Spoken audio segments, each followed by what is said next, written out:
na madrugada dos fatos, né? Tava de plantão e recebi uma mensagem via rádio de um casal morto dentro de casa. Os dois executados de uma maneira cruel. Foi um crime assim que choca, né? Oi, gente! Eu sou a Bárbara e o vídeo de hoje é mais especial porque eu trouxe aqui o perito que ajudou nas investigações, que foi até lá, que analisou os corpos, e eu trouxe ele aqui para contar para vocês o caso da família Richthofen. Antes de começar o vídeo, já deixa o like aqui embaixo, já se inscreve no canal e me siga também nas minhas outras redes sociais que estão aqui embaixo. Então bora começar o vídeo.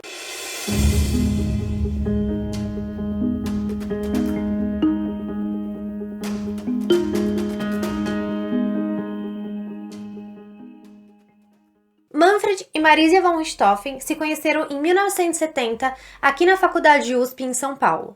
Manfred cursava engenharia e Marisia medicina. Os amigos do colégio e da faculdade de Manfred disseram que ele era um homem bem reservado, mas ele não deixava de ser simpático e bem educado. Já Marisia era mais falante e extrovertida. Eles se formaram, se casaram e depois foram estudar na Alemanha, porque Manfred tinha origem alemã. Quando eles voltaram, diante de seus currículos exemplares, da universidade que eles estudaram, do fato deles terem estudado fora, eles já foram se dedicar profissionalmente. Marisia abriu um consultório de psiquiatria aqui em São Paulo e Manfred começou a trabalhar em algumas empresas privadas. Eles ganhavam muito bem e mantinham uma vida de classe alta.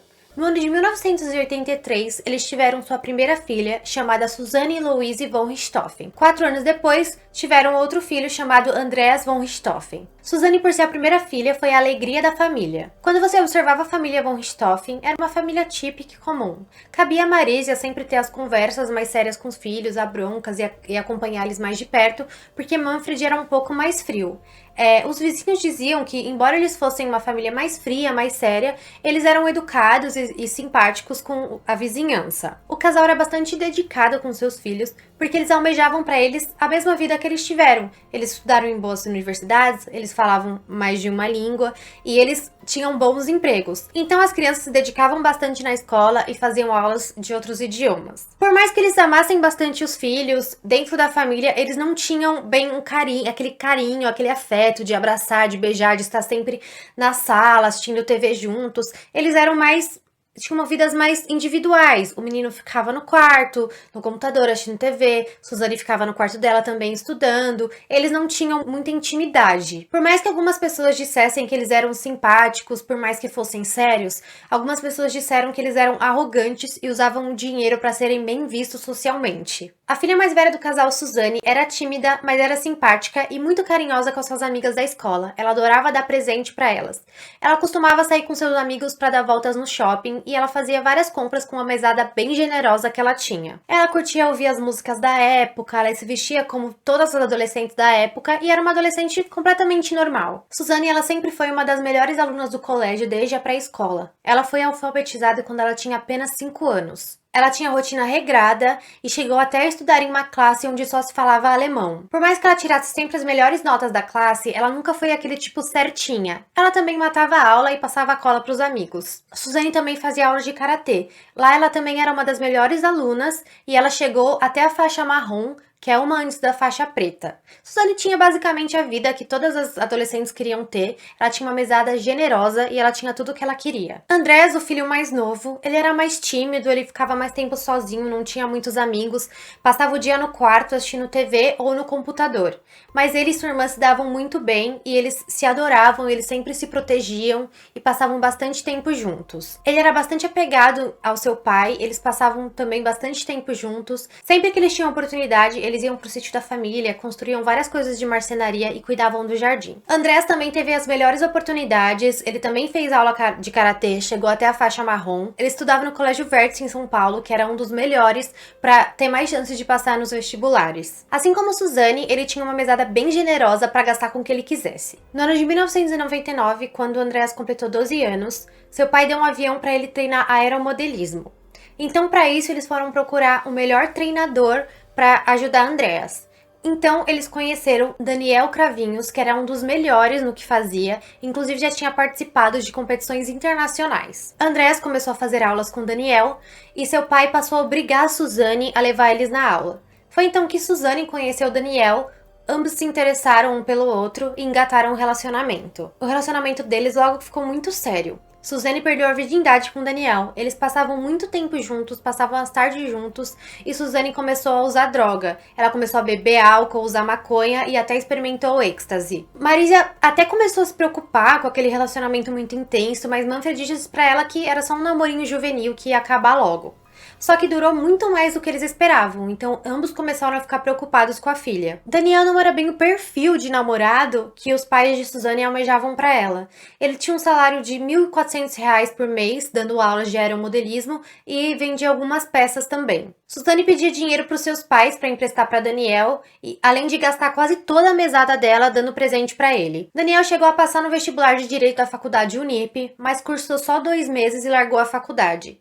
Ele tinha um irmão chamado Christian Cravinhos, que era usuário de drogas, devia para alguns traficantes e até chegou a ser internado num local para dependentes de cocaína. Então por aí você vê que existia uma família perfeita, com a filha perfeita, estudiosa, as melhores faculdades, falava 3 idiomas e começou a namorar com um cara que não tinha nada a ver com o perfil da família, então isso começou a incomodar muito Manfred e Marisa, eles não estavam mais gostando daquele relacionamento. A partir do início do ano 2000, Suzane ficou obcecada por Daniel, eles não se desgrudavam mais, Suzane deixou de sair com os amigos, inclusive ela deixou de ir na festa da colação de grau do colégio dela. Suzane então passou no vestibular e começou a cursar Direito na PUC, o que foi perfeito para ela, porque ela começou a passar mais tempo com Daniel. Como eu falei, eles não se desgrudavam, Daniel ia até para a faculdade com Suzane. Ele ia para as excursões de faculdade, chegou a ir para o Fórum João Mendes com ela e também para a Assembleia Legislativa. Eles viraram um tipo de casal que um vivia em função do outro.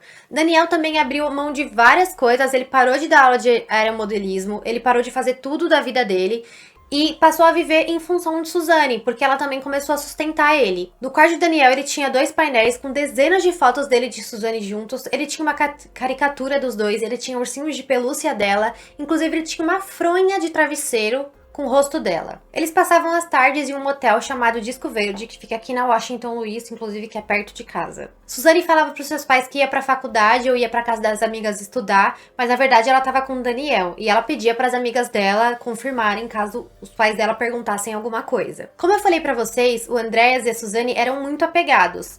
Andreas começou a passar tempo com Suzane também, e ele começou a ver Daniel como se fosse seu irmão mais velho, e o irmão de Daniel era como se fosse um amigo muito, muito querido de Andreas. Daniel e Suzane passavam muito tempo com Andreas, inclusive levaram ele para conhecer o motel, escondendo ele no porta-malas do carro. Andreas também usou pela primeira vez droga com eles, e eles passavam tempo usando drogas. Um dia, Suzane disse para sua mãe que ia dormir na casa de uma amiga, e saiu de casa e foi se encontrar com Daniel. A sua mãe ligou para casa dessa amiga e descobriu que, na verdade, a Suzane não ia dormir lá. Ficou muito brava, mas esperou Suzane. No dia seguinte, seus pais esperaram a Suzane e ela contou para eles que tinha passado a noite no motel com Daniel. Foi então que foi a gota d'água. Manfred e Marisa disseram para Suzane que ela estava proibida de namorar com Daniel. Então as coisas começaram a desandar.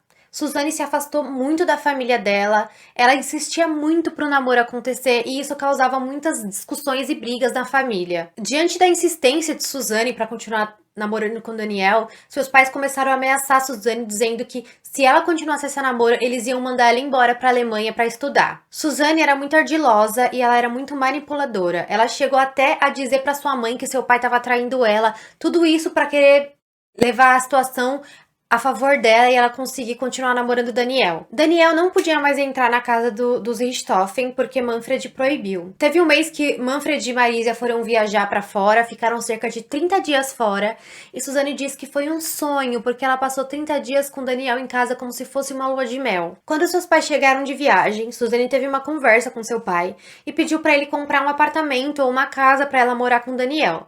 Mas seu pai logo virou e disse assim: quando você se formar, você trabalhar e ganhar o seu dinheiro, você vai poder morar com quem você quiser.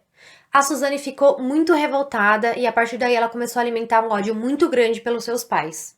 No mês de maio, de junho e de setembro do ano de 2002, a polícia chegou a ser chamada pelos vizinhos da casa dos Richthofen por conta de brigas que o pai de Manfred estava tendo com Daniel. Suzane chegava tarde em casa e queria colocar Daniel pra dentro. E óbvio que Manfred não deixava, porque ele já tinha proibido o namoro. Mas ainda assim Suzane insistia e eles discutiam. Suzane ficava envenenando Daniel contra seu pai e isso foi ficando cada vez pior. Então, Suzane com 18 anos e Daniel com 21 começaram a planejar a morte de Marisia e Manfred, porque eles não aguentavam mais e eles decidiram que queriam ser felizes sem eles e também ser felizes com a herança que eles deixariam. Eles então começaram a se preparar, eles começaram a planejar tudo, eles assistiam séries criminais para aprender como ludibriar a polícia, o que eles poderiam fazer para não deixar a polícia descobrir, como o DNA deles, fio de cabelo, esse tipo de coisa. Eles inclusive fizeram um teste com arma de fogo na casa de Suzane para saber se fazia muito barulho, então excluíram essa possibilidade porque chamaria muita atenção. Suzane e Daniel pediram ajuda de Christian, irmão mais velho de Daniel, para assassinar os seus pais. A princípio ele tentou resistir, mas Suzane foi bem convincente e ele aceitou. No dia 30 de outubro de 2012, um dia aparentemente normal, Marisia foi trabalhar, Manfred foi trabalhar, Suzane foi pra faculdade. Os seus colegas de faculdade disseram que foi um dia normal, ela estava quieta como sempre, fez as suas atividades e voltou para casa. Então, às 23 horas, Suzane e Daniel deram início ao plano articulado por Suzane. Lembrando que Suzane, dias antes, já tinha desligado o alarme e as câmeras de vigilância da sua casa para deixar tudo certinho para acontecer na noite do crime. Então, eles pegaram Andreas às 23 horas e levaram ele numa lan house que ele costumava ir ficar jogando no computador. E disseram para ele que eles iriam comemorar o aniversário de namoro deles e que Andreas, quando quisesse ir embora, era só ligar que ela ia buscar. Então Andreas ficou lá. Logo em seguida, ali perto da lan house, eles encontraram Christian e colocaram ele dentro do carro. Eles já tinham combinado previamente de encontrar Christian lá. Então eles foram até a casa dos Richthofen, que ficava aqui na rua Zacarias de Góes, que fica aqui perto de casa também. Então eles entraram na casa. Eles estavam com meias, luvas, tudo para não deixar vestígios e estavam armados com barras de ferro. Suzane pediu para eles esperarem e eles esperaram até que Suzane entrou, abriu a porta, subiu até o andar de cima onde ficavam os quartos, né? Acendeu a luz do corredor para conseguir ver se seus pais estavam lá dentro, confirmou que eles estavam dormindo, desceu e deu ok para os irmãos então prosseguirem ao assassinato. Enquanto o crime acontecia, Suzane estava esperando no andar de baixo da casa. Daniel entrou e foi em direção a Manfred. Christian entrou e foi em direção a Marisia. Eles atingiram a cabeça dele simultaneamente até eles morrerem. Manfred morreu mais rápido, morreu quase na hora. Já Marisia demorou um pouco mais para morrer. E então eles começaram a forjar um roubo, porque a ideia deles era forjar um latrocínio para a polícia achar que uns ladrões tinham entrado, tentado roubar as coisas e matado o casal. O que eles fizeram? Eles pegaram as joias do casal, jogou tudo no chão. Suzane abriu uma maleta de seu pai, roubou 6.000 euros, 8.000 reais e 5.000 dólares e fez toda uma bagunça para parecer que os ladrões tinham entrado lá e tinham procurado alguma coisa. Além de que eles pegaram uma arma do pai de Suzane e colocaram do lado do corpo dele para parecer que ele teria tentado se defender de alguma coisa. Então, eles completaram todo o plano perfeito deles e foram embora. Eles se lavaram as barras de ferro, trocaram de roupa e descartaram tudo em algum lugar que nunca foi encontrado. E o dinheiro que a Suzane roubou foi entregue a Christian como um pagamento. Eles voltaram para o carro, Suzane e Daniel saíram, deixaram Christian na casa dele e começaram ali então a forjar o álibi deles. Como assim? Suzane e Daniel foram até um motel, pediram a sua suíte presidencial, pagaram cerca de 300 reais e assim que Daniel pagou, ele exigiu a nota fiscal, o que foi muito estranho, né, quando foi investigado, porque normalmente quem vai no motel não pede a nota fiscal, mas ele exigiu a nota fiscal. Então eles ficaram lá por algum tempo, saíram de lá e foram buscar Andreas na lan house. Praticamente às 3 da manhã eles buscaram Andreas e eles foram os três para casa de Daniel. Lá eles ficaram algum tempo e quando deu 4 horas, voltou apenas Suzane e Andreas para casa deles lá na rua Zacarias de Góes. Chegando lá, Suzane começou a sua atuação. Então ela chegou e falou assim: Nossa, nossa casa tá toda aberta, que estranho, que aconteceu alguma coisa, acho que tem algum ladrão aqui.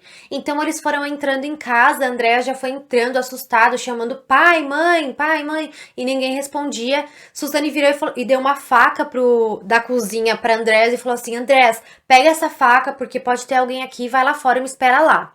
E depois Suzane saiu também, os dois ficaram lá. Suzane ligou pra Daniel, falaram: Ai, Daniel, acho que alguém tá na minha casa, acho que alguém roubou minha casa. Daniel saiu de casa a caminho da casa de Suzane, enquanto isso ele ligou pra polícia e falou que: Ai, polícia, acho que assaltaram a casa da minha namorada. E a polícia foi pra lá.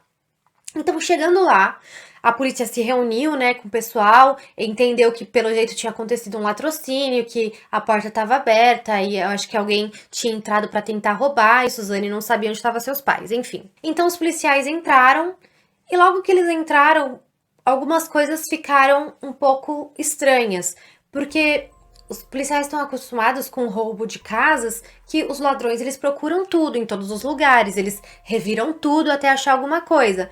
Mas tinha uns cômodos que estavam perfeitamente arrumados. Perfeitamente, não tinha nada fora do lugar.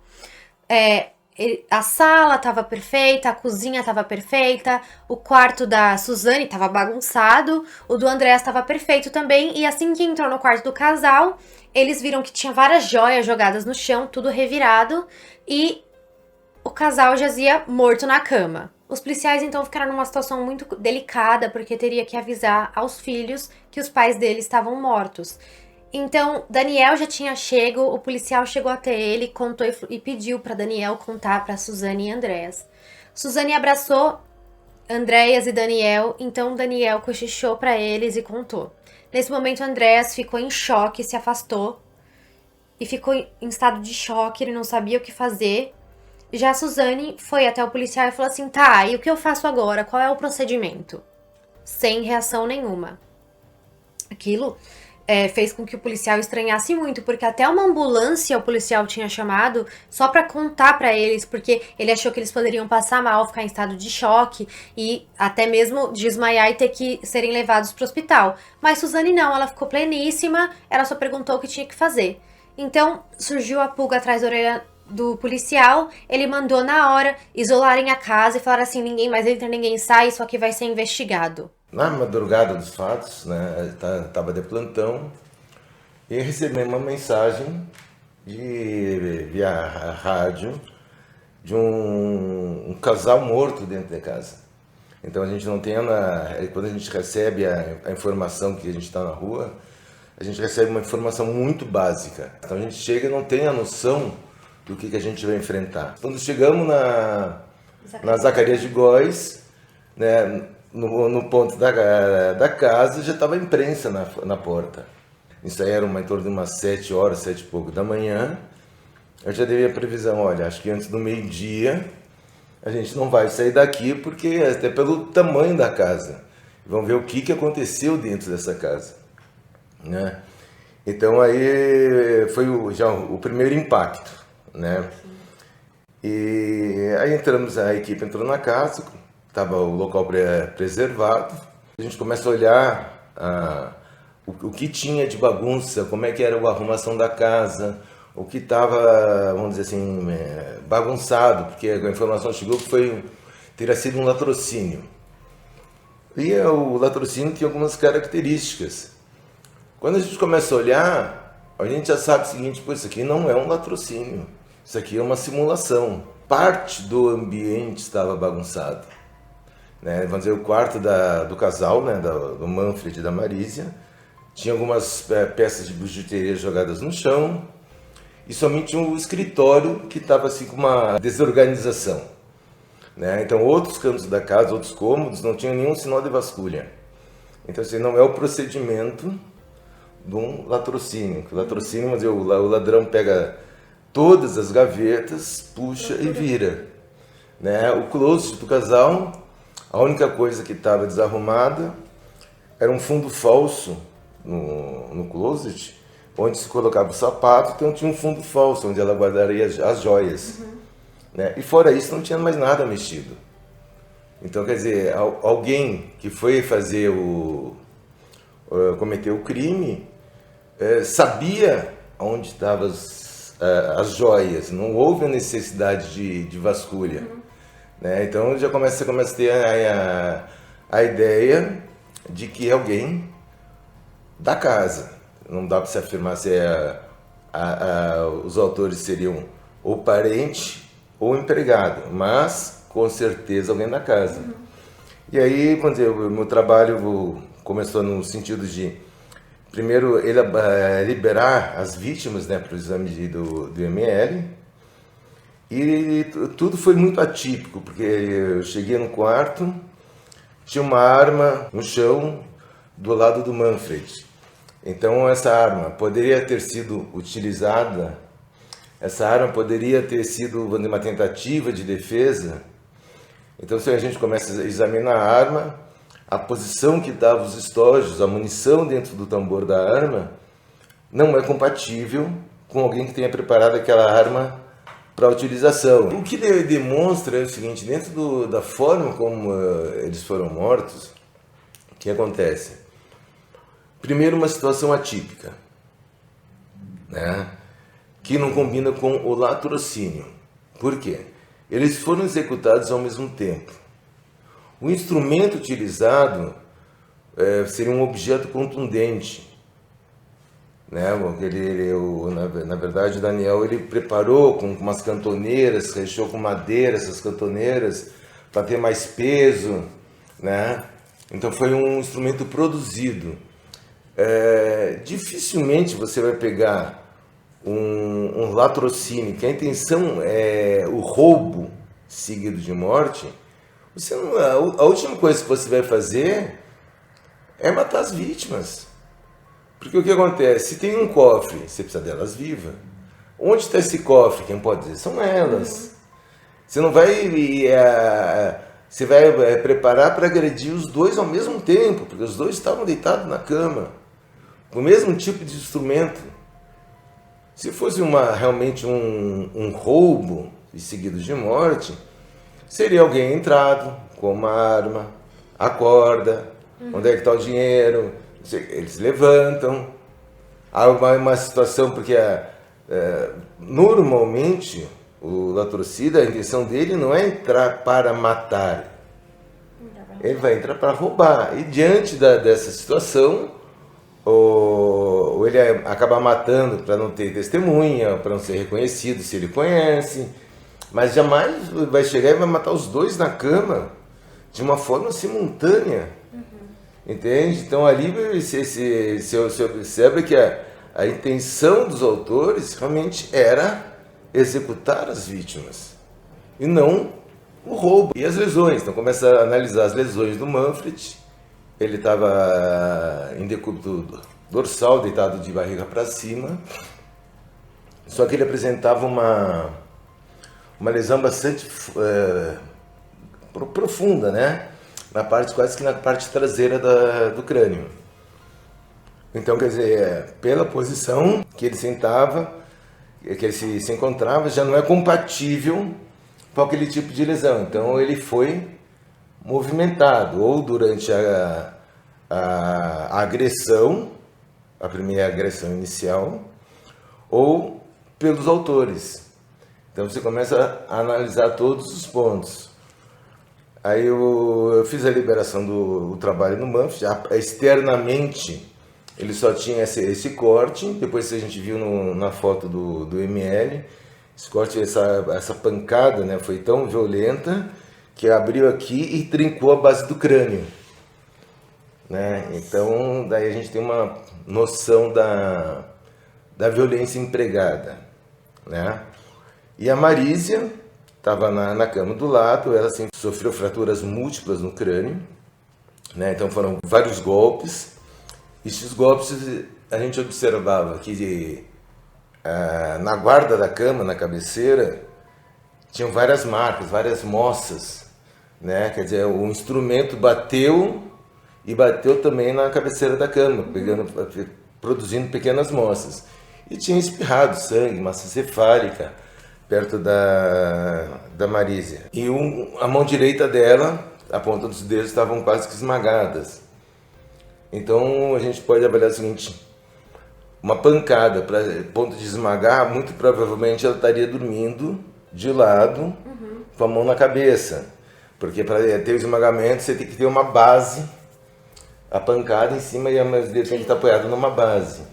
Então que fez bastante estrago nos dedos. E depois múltiplas fraturas. E ela tinha uma toalha que socada, engranzada na boca, quer dizer, para não emitir ruído, grito, alguma coisa, né? E foi essa situação que a gente encontrou, assim, uma coisa assim, bastante diferente. Teve o fundo falso do closet, quer dizer, para quem saber que tinha que existia, tinha que ser alguém na casa. E tinha uma mala, uma pasta, né, que ele tinha no escritório, que o diretor ficava sempre em contato comigo para ver o que ia acontecendo, que estava conversando com eles aqui no DHPP. E ela falou de uma mala que estava cortada, que seria assim uma reserva de emergência. Alguns dólares e reais, e outras moedas, né? E que ela fala que ela não entrou na casa, não entrou no escritório. Aí foi examinar a pasta, essa parte cortada estava para baixo, a gente levantando a pasta, não via o corte, tinha que apertar para ver realmente o corte, então, quer dizer, já começou a voltar coisas dos depoimentos dela que não eram verdade, já não estava batendo com a situação que estava na casa. E uma casa assim, que foi assim uma curiosidade, assim, uma casa assim bastante impessoal, né? Aquela casa que parece que foi uma casa montada por uma exposição, não tinha absolutamente nada fora do lugar, né? Então a gente começa na situação, usaram saco plástico, será que trouxeram sacos plásticos ou pegaram na casa? Se pegaram na casa tem que saber, porque não havia bagunça numa área de depósito para dentro da cozinha, onde guardavam alguns mantimentos, e não tinha bagunça nenhuma, nem em cima da pia, nem nada. Quer dizer, toda a cena voltava ou me direcionava para uma simulação de latrocínio, uma simulação muito básica.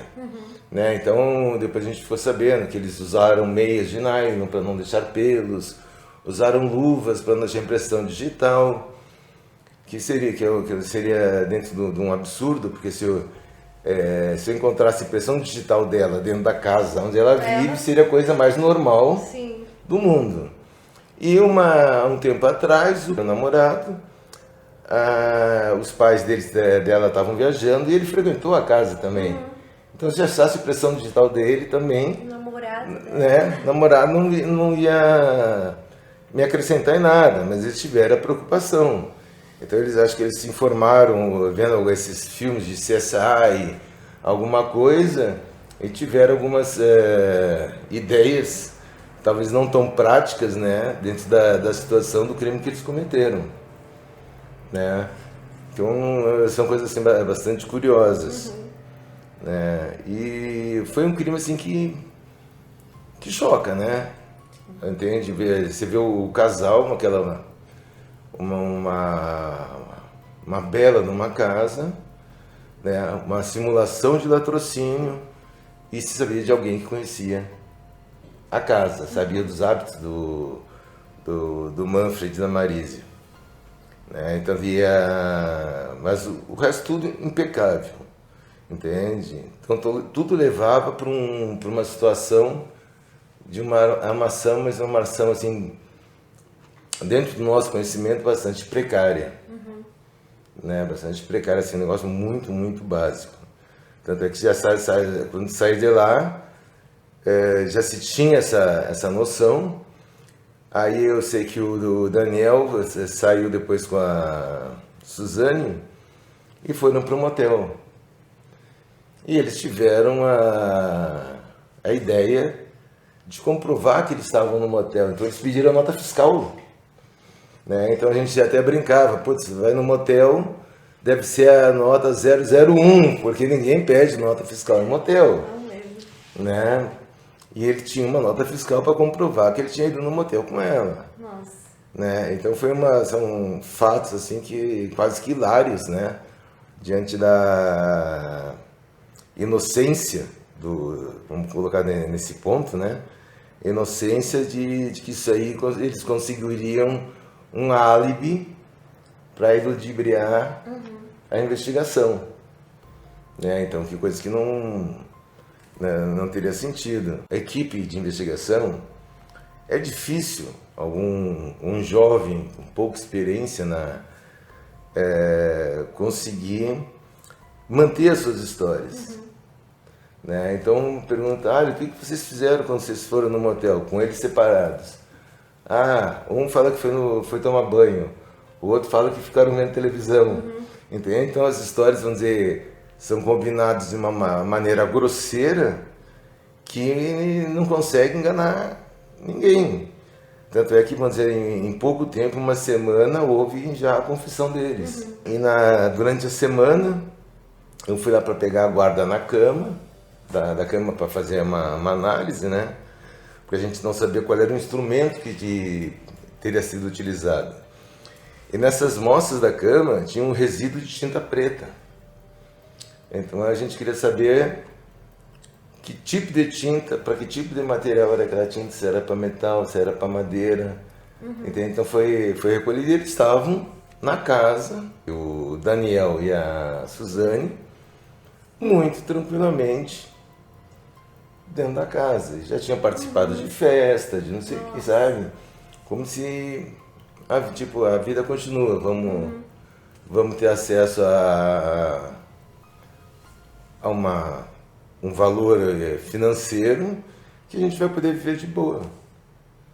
Entende? Quanto que, vamos dizer, a situação toda, a equipe de investigação e o departamento envolvido não durou uma semana de investigação e de conversas aqui dentro do HPP, houve já a confissão. E fora que o Christian, que é irmão do Daniel, no outro dia já foi comprar uma moto. Nossa. No mesmo bairro. Ele comprou uma Kawasaki, era uma Ninja 1000, 1100, pagando em dinheiro, à vista, né? E ele pagando, fazendo acerto, pedindo para eu colocar a moto para fazer transferência de documento no nome do amigo. Nossa. Quer dizer, então essa pessoa já deu informação para os policiais da área do Christian. Então, quer dizer, não tinha muito o que sair. Tinha um vigia da rua que foi ouvido e viu ela chegando de carro, né? E aí o que aconteceu? Qual é o horário? Aí o vigilante falou, não, era o final do jogo do Corinthians, que ele estava no carro ouvindo o rádio. Então ele deu o final o tempo exato, o horário exato, né? Em que eles estiveram na casa. E aí eu estimei pela experiência de trabalho, eu estimei o horário em torno entre 10 e meia-noite, quer dizer, o final do jogo teria sido em torno de 11 horas da noite. Né? Então, quer dizer, tudo corroborava para uma situação. Andréia, Suzane e Daniel foram encaminhados à delegacia para fazer todos os procedimentos que precisava, né, o boletim de ocorrência. Enquanto isso, Suzane estava com Daniel na sala, na recepção, e eles ficavam se acariciando de pegação, de abracinho, de risinho, e o que foi muito estranho todo mundo que viu. André estava na cadeira, assim, cabisbaixo, ele estava todo encolhido, triste, se sentindo muito mal, enquanto Suzane estava de pegação com o namorado, como se, meus pais não morreram, tá tudo bem. O que é muito estranho, gente, porque assim, quando você fala de uma pessoa que mata seus pais ou mata alguém, ainda que seja uma atitude planejada, às vezes a pessoa, ela se dá conta de que aquilo foi errado. E mesmo que ela quisesse fazer aquilo, quando ela acorda pra vida, ela sofre, ela chora, ela entra em estado de desespero. Suzane não. Mesmo depois de tudo que aconteceu, ela ficou plena, ela não esboçou reação nenhuma, ela tava maravilhosa. Manfred e Marísia foram enterrados Vou colocar aqui a foto pra vocês, a foto da Suzane sofrendo, chorando muito, sempre acompanhada de um advogado. Quando a polícia já sabia que aquilo se tratava de um latrocínio forjado, começou a interrogar a Suzane e Andrés, perguntando se eles sabiam se alguém teria motivo pra matar os pais dela, se eles teriam algum inimigo. Suzane começou a dar vários nomes. Acho que pode ter sido tal pessoa do trabalho dele, acho que pode ter sido a ex-empregada, nananã. E a polícia ia indo investigando e descartando essas pessoas, descobrindo que na verdade não tinha sido eles. A polícia também percebeu que a pessoa que teria cometido aquilo seria da casa. Poderia ser empregada, filha ou qualquer outra pessoa que conhecesse a casa. Porque na cena do crime tinha uma jarra de água e tinha toalhas que foram retiradas de dentro da casa. Então, assim, a jarra estaria na cozinha. Quando você descia pra cozinha, a cozinha estava totalmente organizada. Só tinha a jarra desaparecida. Só tinham pego a jarra. Então, se fosse alguém que não conhecesse a casa, a pessoa teria que procurar, teria que caçar, entendeu? Pra pegar um objeto. Mas não, a pessoa sabia exatamente onde estava. Inclusive, sacos de lixo que a polícia encontrou tava na despensa. Só quem conhecia a casa poderia pegar e encontrar aqueles objetos. 3 dias depois da morte de seus pais, Suzane deu uma festa de aniversário na sua casa, uma festa na piscina, com música alta, álcool, drogas, super felizes. Eles estavam comemorando o aniversário de Suzane, não parecia que os pais dela tinham morrido 3 dias antes. Então, entre diversas evidências, estranhas, que não batiam com o depoimento de Suzane, Daniel também depôs, eles passaram a acreditar que poderia ter sido Suzane e Daniel. Então a polícia começou a investigar eles, perguntar cada vez mais. A mídia estava divulgando bastante o caso, divulgou inclusive que foram roubados dólares e euros da casa deles. Então a polícia recebeu uma informação de que no dia seguinte da morte tinham comprado uma moto em dólares. E aquilo não era muito normal, né? Principalmente naquela época. Aí, então, o dono da loja falou que um cara tinha ido lá no dia seguinte da morte, comprado uma moto e pago em dólares e deu o nome de Christian. Então, eles chegaram no nome Christian Cravinhos, o que foi muito estranho, porque ele era irmão de Daniel, namorado de Suzane. E aí, eles levaram Christian pra delegacia e por interrogatório. Christian não soube explicar porque ele tinha aquele dinheiro, principalmente em dólar. Então, depois de horas de interrogatório, Christian acabou confessando que ele tinha matado Marísia e seu irmão tinha matado Manfred, amando de Suzane. Eles estavam sendo ouvidos, os 3, simultaneamente. Então, depois que Christian confessou, Suzane confessa e Daniel confessou também. O que se fala, né? Não adianta pra gente saber, a gente tem que provar. Né?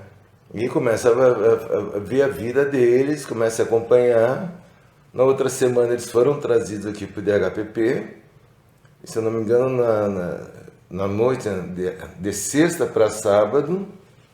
Então o Christian confessa, o Daniel confessa, e ela continuava ainda insistindo nessa versão fantasiosa dela. Só que aí também acabou confessando, né? Então daí que demorou assim uma semana para pegar mais informações, para conversar de uma forma assim mais embasada. Porque inicialmente você pega, mas teoricamente ela seria a vítima. Pô, matar os pais, ela é uma vítima, né? Então ela é tratada como vítima, mas pelas situações, toda a conversa deles vem somando para ver realmente o que aconteceu. Tanto é que ela estava com o Daniel, quando veio a primeira vez, estava de beijinho, com o namorado, sabe? Como se nada tivesse acontecido. É um comportamento completamente atípico. Se matar os seus pais, você está deprimido, você está preocupada, não de ficar trocando carícias com o namorado, beijo com o namorado, você não é hora. Dentro da delegacia, acabaram de matar seus pais, você tá apático diante da cena. No dia 13 de novembro de 2002, foi a reconstituição do crime, onde Daniel, Christian e Suzane foram até a casa dos Richthofen e eles ficaram em cômodos separados. A reprodução simulada, ela enriquece de detalhes. Então, dentro da situação, A gente tinha um crime, os dois executados de uma maneira cruel, no quarto, né? Aí durante a reprodução simulada, se ficou sabendo que a Suzane subiu, acendeu a luz de um hall que tem entre os quartos para dar uma iluminação, iluminar, mas de forma pouca, de forma de não acordar os pais. Ela viu que os pais estavam dormindo, desceu e deu positivo para eles subirem. Então aí você tem a participação dela. O que foi a participação? Ela subiu, desceu e deu ok. Né? Aí ela ficou no escritório aguardando. Aí eles descem, preocupação dela, já acabou? Nossa. Né? Então, quer dizer, transmite a frieza dela, transmite a participação dela. Você, no caso, foram feitas 3 reproduções, né? Uma versão com cada um separado do outro, né? E então você vê a participação. O que realmente, vamos dizer, os sacos de lixo, quem foi pegar foi ela, sabia onde estava, né? Para guardar os pertences, guardar as joias. E então teve o acesso, foi dado por ela, que, vamos dizer, usou o controle remoto para acessar a garagem. Ele franqueou a entrada deles pela porta, né? E também essa participação de subir, ver que os pais estavam dormindo, deixar uma luz acesa para que eles conseguissem se movimentar e para cometer esse crime bárbaro contra os pais dela. Ela falava muito pouco. O trabalho foi feito um trabalho de filmagem, né? E as únicas vezes que ela realmente conversava, que ela falava, era com o policial que estava fazendo as filmagens. Não sei se ela se sentia à vontade pelo policial ou inconscientemente porque ela sabia que não estaria sendo filmada. Porque ele estava fazendo a filmagem com a câmera do lado dela e conversando, ela conversava. Na hora que ia fazer a movimentação, a reprodução, ela simplesmente não falava nada, era completamente apática. Né? Então a gente toda hora que vai perguntando, e aí, o que aconteceu? O que aconteceu? E vai passo a passo, de forma lenta, né? Para que ela conseguisse reproduzir. Mas ela de modo algum ela se sentiu constrangida ou emocionalmente debilitada pelo fato de ela subir e lá apontar o que os pais estavam dormindo. Né? Então era uma pessoa completamente fria e indiferente, né?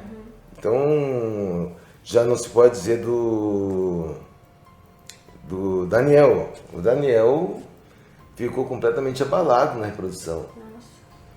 Entende? De uma forma que porque o policial que estava fazendo a vez do Manfred tinha uma certa característica, ele era barbudo, não sei, e ele via praticamente o Manfred e ele voltou na situação. Entende? Então a reprodução, além de você ter que trazer a pessoa para a cena do crime, às vezes para conseguir se detalhar algumas etapas, então tem todo um trabalho psicológico que tem que ser feito junto. Porque às vezes você não consegue tirar alguma informação, a pessoa não reproduz exatamente aquilo que ela fez. Às vezes, em alguns casos, até um bloqueio. Então você tem que ir conversando, faz as perguntas, se muda o tipo de pergunta, sabe? Para a gente ter uma noção do que aconteceu. Então a pessoa vai acabar reproduzindo. E o Daniel ficou abalado, a gente teve que parar, fazer oração, sabe? Que ele não queria, ele tremia. Né? Tivemos que trocar o policial que estava representando o Manfred, né? Pegamos um outro policial sem barba para ele conseguir fazer a reprodução. Então não sei se acaba, entre aspas, né? Perdendo o tempo, né? Mas todo um trabalho psicológico que é feito junto, né? Nas formas que eu trabalho, sempre tem essa parte. A gente não tinha ideia que ela subiu primeiro para ver se os pais estavam dormindo. Isso aí só apareceu na reprodução. Aí tá a arma do crime, que foi o Daniel quem fez, né? O revólver que estava na cama, no chão do lado da cama do lado do Manfred, foi o Christian que estava dentro desse fundo falso. Ele pegou a arma, municiou e botou ali. Então aí você passa a entender por que estava numa posição não natural, a posição da munição no tambor, por que não houve uma reação da vítima, embora a arma estivesse ali próximo. Né? Então você começa a fazer parte, algumas coisas são esclarecidas durante a reprodução. Né? Porque a ideia inicial a gente pôr a arma. Será que ele tentou usar a arma e a arma deu defeito, não funcionou? Pode. Parece muita coisa. Né? Não, aí vai para a parede, fala, não, a arma funciona perfeitamente. Aí como vai aparecer aquela arma? Se ele estava com a arma, por que não reagiu? A arma ali ficou meio estranha no contexto. Aí na reprodução você esclarece os detalhes, né? Então o tipo de fratura na Marísia, a Marísia foi golpeada diversas vezes, né? Então ela teve fratura múltipla no osso do crânio. O Manfred não, o Manfred teve uma profunda que trincou a base do crânio. Ele teve uma outra que não foi observada só no ML, uma na costela, que não foi observada no local. Entende? Que chegou a quebrar a costela dele. Né? Aí o exame do ML, então a gente junta tudo. A gente junta os depoimentos, a gente junta o exame perinecroscópico, que é os da vítima, do exame do local, a gente une os depoimentos, você concatena tudo isso aí para ver se a reprodução está sendo narrada de uma forma lógica. Entende? Tem que tudo concatenar para o mesmo ponto. Se ela começasse a falar, mentira, fiz isso, eu não fiz aquilo, aí tem a versão dos outros dois de uma forma separada. Então vai dizer que não, ela não fez isso, ou eu não vi. Né? Então tem a posição de cada um. Né? Isso. Quando ela fala que ela foi buscar o saco de lixo, os dois estavam no andar de cima. Então não viram a movimentação dela. Aí ele estava com uma toalha na cara. Por que a toalha na cara? É a toalha molhada. Aí eles falam que ele ficava emitindo som. Né? Então o que provavelmente aconteceu quando a pessoa leva uma pancada muito grande na cabeça, a pessoa entra em coma, relaxa a glote, mas continua respirando. Então a glote relaxada, o ar passa e faz aquela ronquidão que assustava eles, que incomodava. Então eles botavam uma toalha na cara e jogavam água. Nossa. Tem intuito de tentar asfixiar ou alguma coisa para ele parar de fazer aquele som. Entende? Ele já provavelmente num coma profundo. Né? Que para ter pela pancada seria um coma profundo já, tipo assim, um pré-morte. Né? Vai morrer, mas tá vivo ainda, entre aspas, né? Provavelmente ou coma, morte cerebral, aí o legista que teria condições de fazer uma avaliação melhor da situação.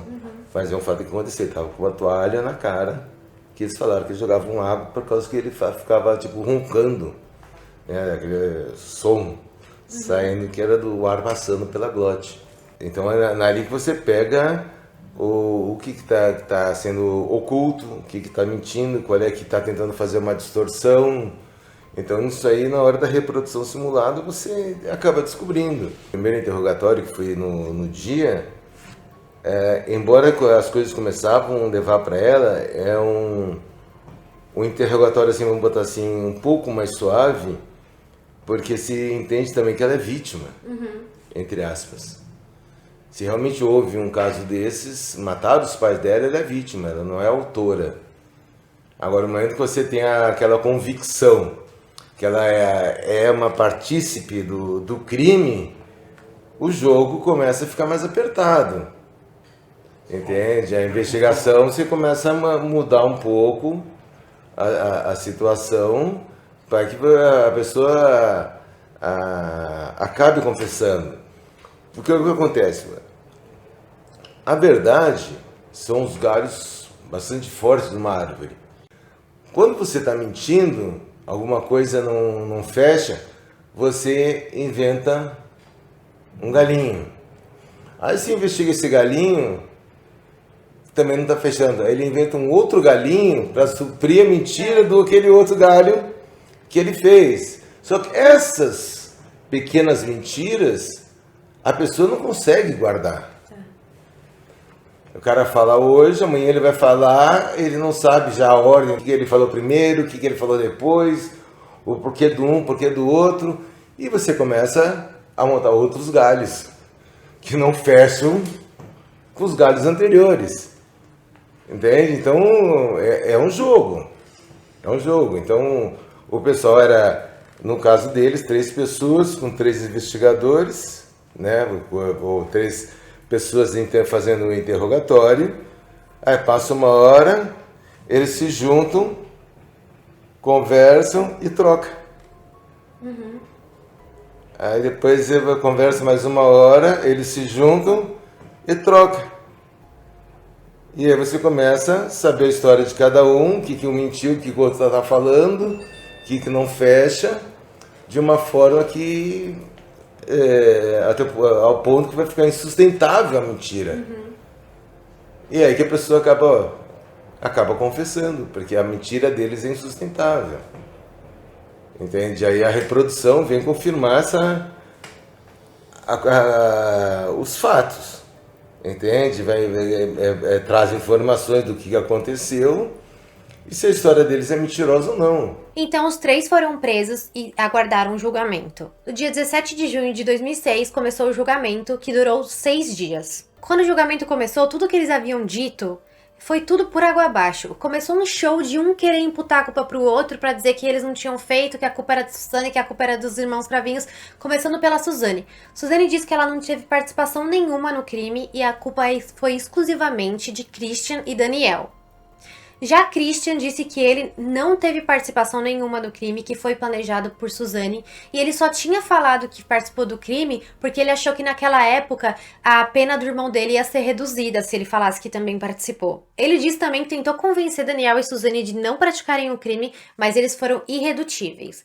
Já Daniel disse que ele foi manipulado por Suzane e foi Suzane que obrigou ele a fazer tudo o que ele fez. Todas as provas foram apresentadas pela defesa e pela promotoria, inclusive foram lidas no tribunal cartas de amor entre Suzane e Daniel, momento em que Daniel ficou muito emocionado, começou a chorar e teve que ser tirado do tribunal. Já Suzane ficou daquele jeito, como eu falei pra vocês, plena, parecia que nada abalava ela ficou calma. E depois da deliberação do júri, os 3 foram condenados por duplo homicídio qualificado. Daniel foi condenado a 39 anos e 6 meses de reclusão, Suzane foi condenada a 39 anos de reclusão e Christian foi condenado a 38 anos de reclusão. André avistou Suzane nos primeiros dias em que ela esteve presa, até que ele foi crescendo e se deu conta do que tinha acontecido, de que sua irmã era uma assassina, manipuladora e nunca mais quis vê-la. Andrés cresceu, cursou farmácia e fez doutorado em Química Orgânica na USP. Ele era muito inteligente, ele conseguiu ser bem-sucedido e ele falava muito pouco sobre o que tinha acontecido. Em uma entrevista, ele falou que nunca perdoaria sua irmã. Ele disse também que era nojento o que aqueles 3 assassinos tinham feito. Ele entrou na justiça para tirar o nome de Suzane da herança dos pais, por mais que ela ainda tenha praticamente perseguido ele, pedindo para que ela permanecesse. Resumindo, ela queria ganhar dinheiro pela morte dos pais. Mas, infelizmente, eu digo para vocês que Suzane fez não só 2, mas 3 vítimas. Andrés foi a terceira vítima de Suzane, que mesmo depois de ter conseguido se formar, de ter conseguido um emprego, ele teve problemas psicológicos, problemas com drogas e bebidas, e teve até que ser internado num hospital. Infelizmente, o sobrenome Richthofen trouxe muito peso para a vida de Andreas e ele não conseguiu lidar com isso porque esse sobrenome carregava as atrocidades que sua irmã tinha cometido. Suzane chegou a dar uma entrevista para a emissora Record no programa do Gugu, onde ele foi até ela entrevistar, o que gerou muito rebuliço na época, porque acredita-se que a emissora pagou cerca de 120 mil reais para Suzane para fazer aquela entrevista. E na entrevista, se você pesquisar, acredito que tem a entrevista inteira na íntegra no YouTube, você vê que ela tá sendo bem tratada. Inclusive, Gugu doou 3 máquinas de costura pra Suzane, porque ela costurava na cadeia. Isso, obviamente, não foi bem visto, porque ela tá ganhando dinheiro decorrente do assassinato dos pais. Porque se você for pensar, ela só tá sendo entrevistada por conta disso. Então o assassinato dos pais dela trouxe pra ela benefícios. Suzane chegou a se casar na cadeia com uma detenta chamada de Sandrão, que estava presa por ter sequestrado e matado um adolescente de 14 anos. Mas logo se separaram. Christian foi solto em 2017, mas foi preso novamente no ano seguinte por tentativa de suborno e violação ao regime semiaberto. Já Daniel foi solto em 2018, mudou seu sobrenome e se casou e voltou a dar aulas de aeromodelismo. Suzane, que hoje tem 36 anos e é evangélica, está noiva de um homem chamado Rogério Olberg, que é irmão de outra detenta. Ela vai pedir progressão para o regime aberto esse ano, provavelmente. Ultimamente, o que aconteceu foi que Suzane tentou entrar na justiça para proibir um livro chamado Suzane, Assassina e Manipuladora, mas ela perdeu na justiça e o livro foi publicado. Bom, gente, basicamente é isso. Por que eu falo basicamente? Essa história tem muita informação, vai ter filme esse ano, era pra ter lançado esse ano, mas eu não sei como vai ser. Tem livros, se vocês quiserem ler os livros que tem sobre isso, inclusive o da Ilana Casoy. Então, eu tentei contar aqui pra vocês o básico que eu achei necessário. E também com os relatos do perito que participou pessoalmente do caso. Eu espero que vocês tenham gostado desse conteúdo. Se vocês gostaram, não se esqueçam de comentar aqui embaixo e sugerir o que vocês querem mais aqui no canal. E também podem deixar o like e me seguir nas redes sociais. É isso, gente. Até o próximo vídeo.